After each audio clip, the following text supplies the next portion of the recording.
चलिए तो शुरू करते हैं आगे क्वाड्रेटिक इक्वेशन, क्वाड्रेटिक फॉर्मूला या फिर क्वाड्रेटिक एग्जांपल। कौन सा पेन ले लें? ये लो? नहीं, ये लो तो ले रहा है, ये ले लेता। तो अब हमें करना है क्वाड्रेटिक एग्जांपल्स का फैक्टराइजेशन। ये बहुत आसान है, स्प्लिटिंग मीडियट हम लगा लेते हैं। क्लास 8 7 में पढ़ा होगा तो लोगों ने, आजकल तो हाँ 6 7 में पढ़ाते होंगे। नहीं, कुछ स्कूल्स में तो पढ़ाते हैं, आई थिंक 8 में जरूर पढ़ा देते हैं। ठीक है, स्प्लिटिंग मीडियट तो वही आज लोग स्टार्ट करते हैं। गिवन है हमारे पास x square minus 5x plus 6। देखना, ध्यान से देखना क्वेश्चन में क्या करा रहा हूं। हमें यहाँ पर इस वाले टर्म को तोड़ना होता है 2 ऐसे पार्ट्स में। देखना कैसे। पहले यहाँ पर देखो x साथ कुछ है क्या? 1 है क्या? है। अब 6 को 1 से मल्टीप्लाई कराओ, कितना हो जाएगा? 6। ठीक है, इतना कर लिया। अब चलो ध्यान से देखो, हमें दो ऐसे नंबर, अच्छा ये प्लस में आया क्या? पॉजिटिव था, पॉजिटिव था, प्लस 6 आया। तो हमें दो ऐसे नंबर फाइंड करने हैं जिनका जो मल्टीप्लीकेशन हो कितना हो? 6 हो जाए। तो मतलब मल्टीप्लाई करने पे कितना आ रहा है? 6 आ रहा है। ठीक, लेकिन यहाँ पर क्या साइन, यहाँ पर क्या आया था? Sign plus. और प्लस करने पे क्या आ जाए? प्लस करने पे क्या आ जाए? 5, जो यहाँ पे लिखा होगा। फिर से बोल रहा हूँ, फिर से देखो, मैंने 6 को 1 से मल्टीप्लाई कराया, कितना हो गया? प्लस 6। तो दो ऐसे नंबर मल्टीप्लाई करने पे 6 हो जाए और ऐड करने पे कितना आ जाए? जितना यहाँ पी पे टर्म लिखा होगा 5। ठीक, तो हमें पता है ऐसे कौन से नंबर होते हैं? 3 और 2। 3 को 2 से मल्टीप्लाई कराएंगे तो 6 और 3 में 2 ऐड करेंगे तो 5। फैक्टर मिल गए, रखता हूं यहाँ पर। यहाँ पे हो जाएगा माइनस 3 प्लस 2, यहाँ हो जाएगा x प्लस 6, ऐसे बन जाएगा। ठीक है, x को अंदर एंटर कराएंगे तो हो जाएगा x square minus 3x plus 2x plus 6। Bracket open करेंगे, यहाँ पर साइन माइनस है, ब्रैकेट ओपन होगा साइन चेंज हो जाएगा। तो x square minus 3x minus 2x plus 6। ठीक, यहाँ पर इन दोनों के पास कुछ कॉमन है और इन दोनों के पास कुछ कॉमन मिलेगा। तो यहाँ से हमें x माइनस कॉमन मिल रहा है, तो x कॉमन किया तो क्या हो जाएगा? x minus 3। अब जरा ध्यान से देखो, यहाँ पर माइनस साइन मिल रहा है, यहाँ पर प्लस साइन है, इसका मतलब मुझे माइनस भी कॉमन लेना पड़ेगा और यहाँ पे 2 भी कॉमन लेना पड़ेगा। तो दोनों के पास 2 है, तो हो जाएगा x माइनस 3 बन गया। अब यहाँ पर ध्यान से देखो, x माइनस 3 दोनों के पास है, यहाँ पर x माइनस 3, ऊपर बचा क्या फिर अंदर? x minus 2। ये हमारा आंसर है। क्योंकि फैक्टराइज करना था मुझे, x की वैल्यूज नहीं फाइंड करने को बोली थी, फैक्टराइज कर दिया हमने क्वेश्चन। नेक्स्ट देखो, इसको पहले नोट कर लो, आगे बढ़ते हैं इस क्वेश्चन में। फिर से देखेंगे यहाँ पर क्या है? 1 है क्या? 1 है। 48 को 1 से कराएंगे तो 48 और प्लस का ही नंबर आ रहा है। ठीक है, दो ऐसे नंबर मल्टीप्लाई करने पर 48, ठीक है, और ऐड करने पर 16। सोचो सोचो सोचो जरा, ऐसा भी हो तो क्या हो, ऐसे कुछ गाना था, पता नहीं। 48 राइट, तो 48 हमें पता है कि 12 के टेबल में आता है। 12 4 जा 48 और 12 में जब 4 ऐड करेंगे तो कितना हो जाएगा? ये हो जाएगा 48 और ये हो जाएगा 16। यहाँ पे हम क्या करेंगे? एक्स स्क्वायर, यहाँ पे लिखेंगे 12 प्लस 4 एक्स प्लस 48, ये हो जाएगा। ठीक, एक्स को मल्टीप्लाई कराते हैं अंदर, एक्स एक्स एक्स की वैल्यू निकालनी होती है, सबको पता चल गई आज एक्स की वैल्यू क्या है। माइनस में मल्टीप्लाई कराएंगे तो जाएगा 12x माइनस 4x प्लस 48। फिर से इन दोनों के पास क्या कॉमन है? इन दोनों के पास x कॉमन है, जिसके पास भी x है और इसके पास भी x है, इससे कुछ कॉमन नहीं मिल रहा, तो x माइनस 12। इन दोनों के पास से मुझे माइनस कॉमन मिल रहा है और 4 कॉमन मिल रहा है, मुझे माइनस मजबूरी कॉमन लेना पड़ा क्योंकि यहाँ पर माइनस है, तो अंदर साइन भी यहाँ पर जो सेकंड टर्म है क्या बनाना पड़ेगा? माइनस बनाना पड़ेगा। यहाँ पर 4 गया कॉमन माइनस का, तो हो गया x और माइनस, जब इसको 4 से डिवाइड करूंगा तो 12 भी आ जाएगा। तो कॉमन लेने का मतलब होता है डिवाइड करना। अब पूरे में से देखो, इस पूरे टर्म के पास और इस पूरे टर्म के पास क्या कॉमन है? हमारे पास देख रहा है x माइनस 12 कॉमन है, बाकी बचा क्या? बेचारा x बचा और यहाँ पर 4 बचा, तो x माइनस 4, ये हमारा आंसर है। अनस भाई साहब, ठीक है, इन भाई साहब की मुझसे ही बना देते हैं, बहुत मजे ले रहे हैं। ठीक, सो उसको करने के बाद अब हम आते हैं नेक्स्ट टॉपिक पे, that is factorization of cubic. ये मोस्ट ऑफ द बच्चों को काफी टफ लगता है, लेकिन आपको बहुत ध्यान से करना पड़ेगा, बहुत आराम से करिए। एग्जाम में क्वेश्चन पूछ लिया जाता है और मेरे मेथड देखिए कैसे हम आराम से स्लो आराम से करेंगे। ठीक है, चलो शुरू करते हैं। क्वेश्चन में गिवन है हमारे पास एक पॉलिनोमियल है x cube minus 4x² minus x plus 4। हमें यहाँ पर पहले तो गेस करना पड़ेगा कि मैं x की वैल्यू यहाँ पर क्या रख दूं कि वैल्यू 0 बन जाए। सोचो, अगर मैं x की वैल्यू यहाँ पर 0 रख देता हूँ, अगर मैं 0 रखता हूँ, ये पार्ट 0 हो जाएगा, ये पार्ट 0 हो जाएगा, ये पार्ट 0 हो जाएगा, 4 बच जाएगा, है ना।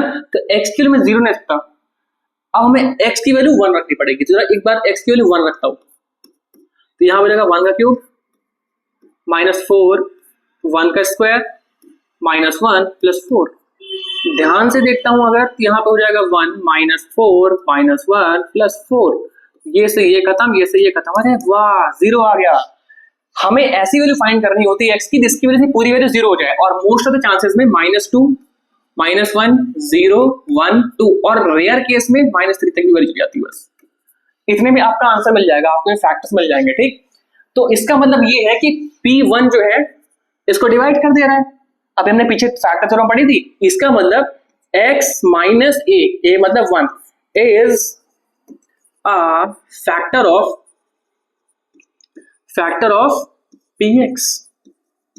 ठीक, अब मुझे क्या करना पड़ेगा, मुझे इसको डिवाइड करना पड़ेगा, और डिवाइड करने में मेथड बहुत ध्यान से समझिएगा, बहुत बच्चे गलती कर देते हैं।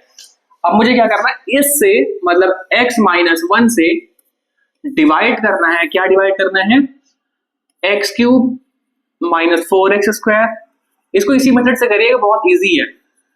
और एक बार आप इसे किया तो बड़े बड़े तरह के question, for example 12th 11th में कोई प्रॉब्लम नहीं आने वाली है। इस तरह के डिवीजन कैसे करते हैं, मुझे इससे इसको डिवाइड करना था, मैंने लिख दिया। सबसे पहला काम, यहां पर x की पावर कितनी है 3, यहां पर x की पावर कितनी है 1। तो मैं आपको शॉर्ट में बता दूं, हमेशा याद रखना, जब भी ऐसा कुछ बचेगा डिवीजन के लिए, तो इसका पहला टर्म ले लो x की पावर 3 और इसका पहला टर्म ले लो x और इसको डिवाइड कर दो। कितना आ रहा है, x² आ रहा है, x² आ रहा है, रख दो। तो यहां पर लिखो x²। अब x² से इनको मल्टीप्लाई करा दो, तो कितना हो जाएगा x³ माइनस x। ठीक, सॉल्व हो जाएगा। कितना है, मैंने फिर से क्या बताया, सच बता रहा हूं। इसका पहला टर्म ले लो, इसका पहला टर्म ले लो, डिवाइड कर दो, वो रख दो क्वेश्चन की जगह पे, और फिर इसी से इनको मल्टीप्लाई करके ये निकाल दो। तो ये हो जाएगा, सब्ट्रैक्ट होगा, ये ऐड हो जाएगा, साइन चेंज, ये खत्म। -4x² प्लस x² कितना हो जाएगा, -3x²। ठीक है, नेक्स्ट इसको नोट डाउन कर लेंगे, -x। फिर से इसका पहला टर्म और इसका पहला टर्म, मतलब -3x² को डिवाइड करना है इसके पहले टर्म से, दैट इज x। तो x से एक पावर खत्म हो जाएगी, तो हो जाएगा -3x। तो यहां पर लेंगे -3x, और -3x से इसको मल्टीप्लाई भी कराएंगे, तो हो जाएगा -3x², और -3 से इसको कराएंगे तो हो जाएगा +3x। ठीक है, ये खत्म हो गया, ये पार्ट तो 0, और यहाँ पर साइन चेंज हो जाएगा, तो यहाँ पर बदला हुआ साइन, यहाँ पर 0, यहाँ पे हो जाएगा x -3x -x -3 -4x, और यहाँ पर नेक्स्ट नंबर नोट डाउन। ठीक, अब क्या करेंगे, अगेन सेम वही काम कि इसका पहला टर्म डिवाइड बाई इसका पहला टर्म, -4 आ जाएगा, -4 यहाँ पे लिखेंगे। ठीक है, और -4 से मल्टीप्लाई कर हो जाएगा -4x + 4, 0 हो गया। अब देखो जरा ध्यान से, इसका मतलब ये समझ में आ रहा है कि इसको और इसको जब मल्टीप्लाई कराते तो ये तो बनेगा। तो नेक्स्ट स्टेप हमारा होगा, ये हमारा स्टेप नंबर 1 था, ये स्टेप 1 था, ये हमारा स्टेप 2 था, और अब स्टेप नंबर 3 शुरू हो रहा है। इसमें क्या करेंगे, हम लिखेंगे इसको ऐसे फॉर्म में, कैसे, x -1, और हमारा जो क्वेश्चन निकल के आया था वो आया है x² -3x -4। अब इसको हम स्प्लिटिंग मिले टर्म से तोड़ देंगे, क्योंकि फैक्टराइज करना है, इसको स्प्लिटिंग मिले टर्म से जो तोड़ेंगे तो क्या बन जाएगा, हम वही इसी से लॉजिक लगाएंगे। दो ऐसे नंबर मल्टीप्लाई करने पर 4, माइनस करने पर 3, क्योंकि यहाँ पर 1 है, यहाँ पर 1 है, 1 को 4 से मल्टीप्लाई किया होगा, -4 आया होगा, और फिर फैक्टर्स निकालेंगे। तो चलो देखते कौन सा आ जाएगा। तो दो ऐसे नंबर मल्टीप्लाई करने पर मल्टीप्लाई करने पर 4, और सब्ट्रैक्ट करने पर 3। तो हमें पता है कि कौन से नंबर होंगे, कौन से नंबर होंगे, बता दो। 4 और 1, यहां हो जाएगा x² -4 -1 x -4। ठीक है, 3 को मैंने तोड़ दिया, 4 में से 1 गया, तो x -1 यहाँ पे हो जाएगा। x को अंदर मल्टीप्लाई कराएंगे, 4x - x। अब दिमाग में ये तो नहीं आ रहा कि 4x में से x माइनस कर लेंगे 3x आ जाएगा। सब बच्चे ये सोच रहे होते हैं, ऐसा नहीं करना है। 4x और 3x ब्रैकेट ओपन करेंगे, नहीं तो वापस मल्टीप्लाई कर देंगे तो वापस ही बन जाएगा। ऐड कर भाई, सब्ट्रैक्ट कर देंगे तो वापस वही बन जाएगा, वो हमें नहीं करना। ठीक है, x -1 हम जहाँ तोड़ के लिख रहे हैं, माइनस ब्रैकेट ओपन 4x। अब ध्यान से देखना, यहाँ पर माइनस साइन था, अंदर साइन चेंज, यहाँ पर पहले पॉजिटिव था नंबर, अब इन माइनस बन गया, और यहाँ पर क्या हो जाएगा, माइनस था तो अंदर क्या हो जाएगा, प्लस हो जाएगा। ठीक, अब यहाँ पे हो गया x -1, यहाँ पे क्या हो जाएगा, ब्रैकेट ओपन, x कॉमन गया तो x -4, यहाँ पर प्लस, कुछ नहीं कॉमन है तो 1 कॉमन है, तो हमें कुछ ना कुछ तो दिखाना ही है, माइनस है ये 4। ठीक, तो इसके बाद हम यहाँ चलते हैं अपना सफर, तो आंसर हमारा आ जाएगा x+1, तो x -1 तो पहले ही था, और क्या बचा, इस पूरे में से x -4 कॉमन मिल रहा है, यहाँ हो जाएगा x -4, और बचा क्या, x बचा और 1 बचा, x+1। ये हमारा आंसर है अनस भाई साहब। ठीक है, तो इसको मैं फैक्टराइज कर दिया और आंसर कितना आ गया, x -1। एक बार फिर से लिख दे रहा हूं, दूसरे पेन से लिख देता हूं, हमारा आंसर आ गया x -1, x+1 और x -4। ठीक है, समझ में आ गया। अगर थोड़ा सा कंफ्यूजन लग रहा हो तो एक बार फिर से वीडियो देखना है इस पार्ट को। अब इसी मेथड पे यहाँ पे क्या करना है, कुछ न्यूमेरिकल्स भी करना है, एक ये और एक ये HW है, क्योंकि आपने जो भी सीखा आपको खाना पचाना भी पड़ेगा, उसी तरीके से जो भी आपने सीखा उसको भी यहाँ पर पचाना पड़ता है, डाइजेस्ट करना पड़ता है। ठीक है, जो पहले भी आपको बता रहा था।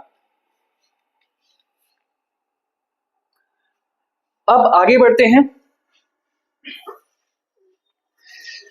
नेक्स्ट है कि जीरोस एंड कोएफिशिएंट फाइंड करो क्वाड्रेटिक इक्वेशन के। तो ये भी काफी आसान है, जैसे फॉर एग्जांपल हमारे पास कोई क्वाड्रेटिक इक्वेशन दे रखी है a² + b + c, तो उस केस में उन दोनों के जो जीरोस आएंगे, मैं मान ले रहा हूं कि जो अल्फा और बीटा है उनके जीरोस है। हमको पता है ना कि जितनी पावर होती है उतने उसके जीरो आते हैं, जैसे x² है तो उसके x के 2 वैल्यूज आती हैं। ठीक, उसी तरीके से अगर x3 है तो x की 3 जीरो आ रहे होते हैं, x की जितनी पावर हाईएस्ट, जितनी डिग्री, उतने हमारे क्या आ रहे होंगे, जीरो आ रहे होंगे। तो उसी तरीके से यहाँ पर भी है, तो यहाँ पर कितने 2 रूट्स हैं या फिर 2 जीरोस है, अल्फा और बीटा। तो उस केस में जब हम इनका सम निकालते हैं, सम ऑफ रूट्स, उस केस में क्या आएगा, -b/a, -b, ये वैल्यू माइनस में ले लो और ये b। इसी तरीके से अगर हम दोनों का मल्टीप्लिकेशन निकाल रहे होते तो हो जाता c/a। ये तो नहीं आसान। चलो मैं क्वेश्चन करके दिखा देता हूँ, 2x² + 5x - 1। ठीक है, अब इसमें क्या करना है, हमें अल्फा प्लस बीटा निकालना है, तो पहले क्या करना पड़ेगा, इसको कंपेयर करो, ax² + bx + c से। जब हम कंपेयर करेंगे तो देखेंगे x² की जगह पर तो x² है, बट a की जगह पे क्या है 2, तो a की वैल्यू कितनी आ जाएगी यहाँ 2, b की वैल्यू कितनी आ जाएगी, x की जगह पर तो x है, b की वैल्यू होगी 5, और c की वैल्यू कितनी आ जाएगी, यहाँ पर c की वैल्यू +-1, यहाँ -1। ठीक, वैल्यू पुट कर देते हैं, तो अल्फा प्लस बीटा मैंने बोला था -b/a, तो माइनस b की वैल्यू कितनी क्वेश्चन है 5, और a की वैल्यु कितनी है, a की वैल्यू कितनी है 2, तो आ जाएगा -5.2। ठीक, अल्फा इंटू बीटा लिखना तो कितना हो जाएगा, c/a मतलब c की वैल्यू कितनी हो जाएगी, -1/2, आ गया -1/2। ठीक है, तो इस तरीके से हम फाइंड करके निकाल सकते हैं आराम से, काफी आसान है। अभी आगे आप क्वाड्रेटिक इक्वेशन पूरा चैप्टर पढ़ोगे, उसमें भी चीजें मेंशन है और उसमें और डिटेल में बताई गई है। जैसे हमने सीखा कि क्वाड्रेटिक इक्वेशन में कैसे जीरोस निकालते हैं, उस तरीके से हमें क्यूबिक इक्वेशन में भी तो जीरो निकालने पड़ेंगे भाई, उसको भी तो करना पड़ेगा। अब वो कैसे करेंगे उसका देख लो। तो हमें पता है कि अगर डिग्री 3 है, मैंने बताया था कि जितनी डिग्री उतने जीरो, जितनी डिग्री उतने जीरो। उसी तरीके से यहाँ पर भी 3 डिग्री है तो 3 जीरो आएंगे, अल्फा बीटा गामा। ठीक, अल्फा बच्चे, बीटा बच्चे, गामा बच्चे, अलग अलग 3 तरह के जीरो आएंगे। इनके जीरोस में क्या रिलेशन होता है वो भी देख लेते हैं। तो अगर हमें तीनों का सम निकालना है, तो उस केस में क्या होगा, -b/a, मतलब -b/a। ठीक, अगर हमें इन दोनों का मल्टीप्लिकेशन निकालना है तो हो जाएगा -d/a। ठीक, everything is temporary but a is permanent. ठीक, यहाँ पर देखो माइनस डी अपॉन है। अगर alpha beta, beta gamma, gamma alpha, अगर इस तरीके से इनका सम निकालना है या मल्टीप्लाई करके सम निकालना है, सी अपॉन हो जाएगा। जैसे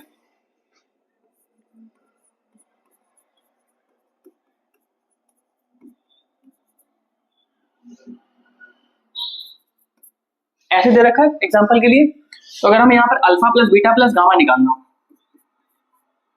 कैसे निकालेंगे? तो गामा की फिर से वही चीज है, यहाँ पर ए की वैल्यू 1 है, बी की वैल्यू क्या है -4, सी की वैल्यू 5, डी की वैल्यू है ना, ये ए हो गया, या बी हो गया, ये सी हो गया, डी हो गया। तो हमें पता alpha plus beta plus gamma की वैल्यू क्या आएगी, ये होता है माइनस बी अपॉन ए, तो माइनस बी की वैल्यू कितनी क्वेश्चन है -4 अपॉन में ए, तो कितना आएगा -4, इनके जीरोस का सम कितना है -4। अच्छा, alpha beta plus beta gamma plus gamma alpha, इनका सम कितना आ जाएगा? बहुत आसान है। अभी हमने पूछा, अभी हमने क्या पढ़ा था, सी अपॉन ए, तो सी अपॉन ए का मतलब सी की वैल्यू कितनी है यहाँ पर 5, ए की वैल्यू कितनी मतलब आ जाएगा 5। ठीक, अभी हमने क्या पढ़ा था, alpha into beta into gamma, तीनों को अगर मल्टीप्लाई करना पड़े तो क्या हो जाएगा, तो उस केस में क्या हो जाएगा, क्या हो जाएगा माइनस डी अपॉन ए, तो माइनस डी की वैल्यू -1 अपॉन में ए की वैल्यू 1, खत्म। इतनी आसानी से क्वेश्चन सॉल्व हो गया, कोई मेहनत भी नहीं करनी पड़ी। ठीक है, उम्मीद करता हूँ समझ में आ रहा होगा। अब इन भाई साहब का देख ही रहे तो बना देते हैं।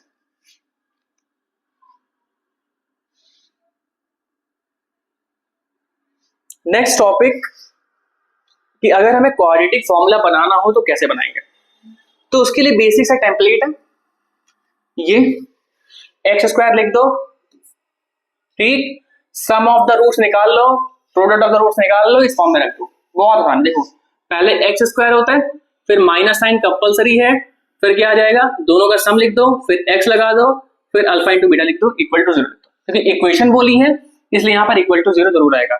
इक्वेशन और एक्सप्रेशन में फर्क ये होता है कि एक्सप्रेशन जो होता है वहां पर इक्वल टू 0 नहीं आ रहा होता, बट इक्वेशन में इक्वल टू 0 आ रहा होता है। जैसे अब इसको मैं एक क्वेश्चन के थ्रू कराऊं, ज्यादा आसान लगेगा। हमारे पास 2 और 3 जीरोस हैं, किसके, क्वाड्रेटिक इक्वेशन के, तो पता करो इक्वेशन क्या बने। तो भैया ये हमारा अल्फा, ये हमारा बीटा, ठीक है। तो हमारे काम क्या होता है, हमें अगर इक्वेशन बनानी है सबसे पहला काम क्या होगा, अल्फा प्लस बीटा और अल्फा इंटू बीटा निकाल लो। तो अल्फा प्लस बीटा कितना आएगा, अल्फा प्लस बीटा, अरे जोड़ दो दोनों को, 2 और 3 कितना हो जाएगा 5, अल्फा इंटू बीटा कितना हो जाएगा 2 इंटू 3 दैट इज 6।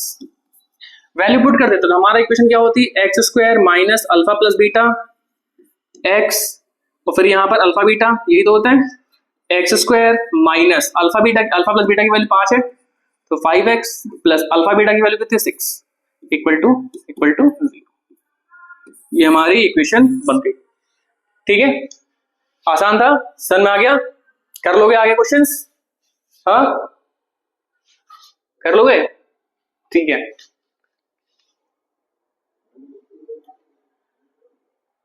तो हमारे पास यहाँ पे क्वेश्चन गिवन है। अब ये थोड़ी इस तरह के, देखो बोर्ड्स में ज्यादा पूछ जाता है क्वेश्चन, थोड़ा सा अच्छे लेवल क्वेश्चन है। बोला जा रहा है कि alpha and beta are the roots of quadratic equation and given that alpha plus beta is equal to 7, alpha into beta is equal to 10, then form the equation whose roots are alpha square plus beta square। ठीक है, जो दे रखा है पहले वो लिख लेता है, इसको 2 पार्ट में डिवाइड कर देता हूं मैं। क्या दे रखा है, चलो पेन भी चेंज कर लेता हूं, काफी देर से बस वही तो लिख रहा था। हमारे पास अल्फा प्लस बीटा दे रखा है कितना 7, अल्फा इंटू बीटा दे रखा है 10। वो बोल रहे हैं कि अब एक नया है इक्वेशन और उसके रूट्स दे रखे हैं, मतलब इसके लिए क्या बनेगा, तो इसके लिए जब alpha square plus beta square चाहिए होगा हमें, भाई सम निकालना होगा और ये निकालना होगा, क्योंकि हमें पता है कि इक्वेशन क्या बनती है, हमें पता है इक्वेशन बनेगी x² माइनस जो भी रूट्स है उनका सम, मतलब यहाँ पे रूट्स कितना दे रखा है alpha square plus beta square, ये लिख दिया, x लगा दिया, फिर क्या करेंगे प्लस अल्फा इंटू बीटा, तो यहाँ पर देखो अल्फा की वैल्यू अल्फा स्क्वायर है तो यहाँ पर अल्फा इंटू बीटा, लेकिन दोनों पर स्क्वायर। ठीक, इसको और अच्छे से लिख सकता हूं क्या मैं,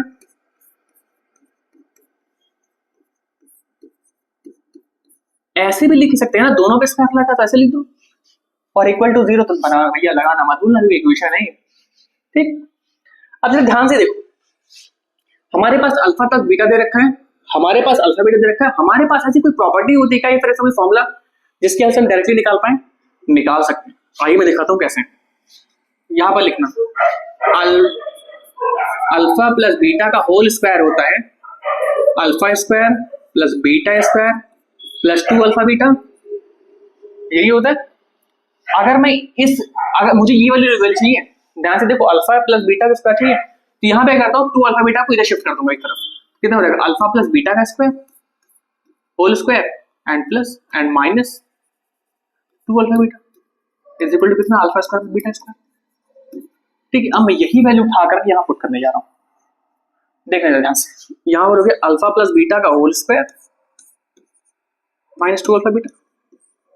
हाँ, अब जरा यहाँ पर देखो अल्फा इंटू बीटा, मतलब ये तो काफी आसान है, अल्फा बीटा का स्क्वायर इंटू ऐसे रखें, और ये वैल्यू कितनी आ जाएगी, अल्फा इंटू बीटा 10 दे ही रखा है क्वेश्चन में, 100। ठीक,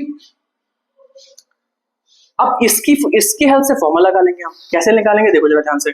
तो alpha square plus beta square कितना आ जाएगा, तो जाएगा अल्फा प्लस बीटा की वैल्यू कितनी देंगे क्वेश्चन में 7 का स्क्वायर माइनस 2 इंटू 10, 7 का स्क्वायर कितना होता है 49, 20 इज इक्वल टू 29। ठीक, अब ये वैल्यू उठा के पुट कर देना, आंसर आ गया। तो हमारा हो गया एक्स स्क्वायर माइनस इसकी वैल्यू हमने कितनी निकाली 29, तो 29 हो गई एक्स प्लस अल्फा बीटा और उसका स्क्वायर निकालना था, इसकी वैल्यू आ गई 100। हमारा आंसर आ चुका है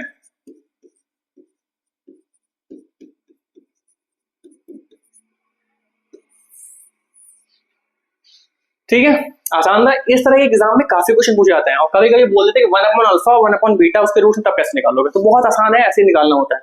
ठीक है, हमें खाली ध्यान रखना है कि जो डेटा गिवन है उसकी हेल्प से ही बाकियों का डेटा निकल रहा होगा, तो थोड़ा हमें सोचना पड़ता है इसके बाद क्या करना है, देन क्या करना है, एंड देन फाइनल तो हमें यही करना है, फॉर्मूला तो हमें यही लगाना है। Done, good, smile. अब देखो कुछ आइडेंटिटीज भी याद रखो, जो मैंने अभी आइडेंटिटी बताई, ये वाली और ये alpha cube plus beta cube, ये ध्यान रख लेना और ये याद रख लो, सिंपल सा याद कर लो, आसान है, क्या ही मेहनत कर रहा हूँ। छोटी क्लास में पढ़ा है कि क्लास 8 और क्लास 9 में आइडेंटिटीज क्या होती हैं और कैसे आ रही होती है, क्यूब का फॉर्मूला क्या होता है, तो इन सब चीजों को आपको ध्यान में रखना पड़ेगा। तो हमने पूरा चैप्टर फाइनली खत्म कर दिया, और ऐसा लगा नहीं कि पूरा चैप्टर नंबर 2 काफी ठीक ठाक बड़ा है, हमने सारे कॉन्सेप्ट को सीख लिया, हर एक पार्ट, हर एक सिलेबस का पार्ट जो भी हमारे एग्जाम में पूछा जा सकता था वो सारा कवर कर लिया है। तो आप क्या करना है कि सारे क्वेश्चन जो दे रखे हैं हमारे पास प्रैक्टिस सेट के, सारे क्वेश्चन को अटेम्प्ट करना है, उसका आंसर मुझे कमेंट में बताना है। और अब आपको संडे को एक क्लास मिलेगी, उसमें हम प्रैक्टिस कर रहे होंगे इस चैप्टर के क्वेश्चंस पे, जिसपे हम previous year questions, NCERT questions और बेस्ट क्वेश्चंस लगा रहे होंगे, ताकि जो बोर्ड्स में आने की चांसेस उनकी ज्यादा होती है और वो मोस्ट इंपोर्टेंट क्वेश्चन होंगे। तो यूजुअली क्या होता है कि हफ्ते में 2 दिन हमारे कॉन्सेप्ट वीडियोस आते हैं और संडे को एक प्रैक्टिस सेशन आता है, तो उस प्रैक्टिस सेशन को देखना मत भूलना, क्योंकि वही सबसे ज्यादा इंपॉर्टेंट है। आपने खाना खा तो लिया, लेकिन आपको डाइजेशन भी कराना पड़ेगा मुझे, तो उसके लिए आपको बहुत मन लगा के देखना पड़ेगा। ठीक है, तो ये आप अच्छे तरीके से कर पाओगे, आई होप बहुत मन लगा के करोगे और मुझे कुछ नहीं करना पड़ेगा। तो आपने सारी चीजें सीख ली, बहुत ढेर सारी, ठीक है, इतना सारा आपने पढ़ भी लिया, सीख भी लिया, कॉन्ग्रेचुलेशंस। आप समझ नहीं पा रहे हैं कि आपको चैप्टर 2 इतनी जल्दी समझ में आ चुका है, आपको लग रहा होगा शायद वो समझ नहीं आया, लेकिन आप जब क्वेश्चन करेंगे ना तो आपके सारे क्वेश्चन हो रहे होंगे। तो be proud of you and क्या पीठ थपा लो अपनी, खत्म कर लिया इसको। ठीक है, तो इसी तरीके से आपको रिवाइज करना है, प्रैक्टिस करना है और पूरे मन लगा करके चैप्टर को पढ़ना है। मैं आपसे मिलूंगा नेक्स्ट वीडियो में प्रैक्टिस सेशन के साथ। तब तक के लिए आप अपना ध्यान रखिए, रिवाइज करिए and tata bye bye, good bye.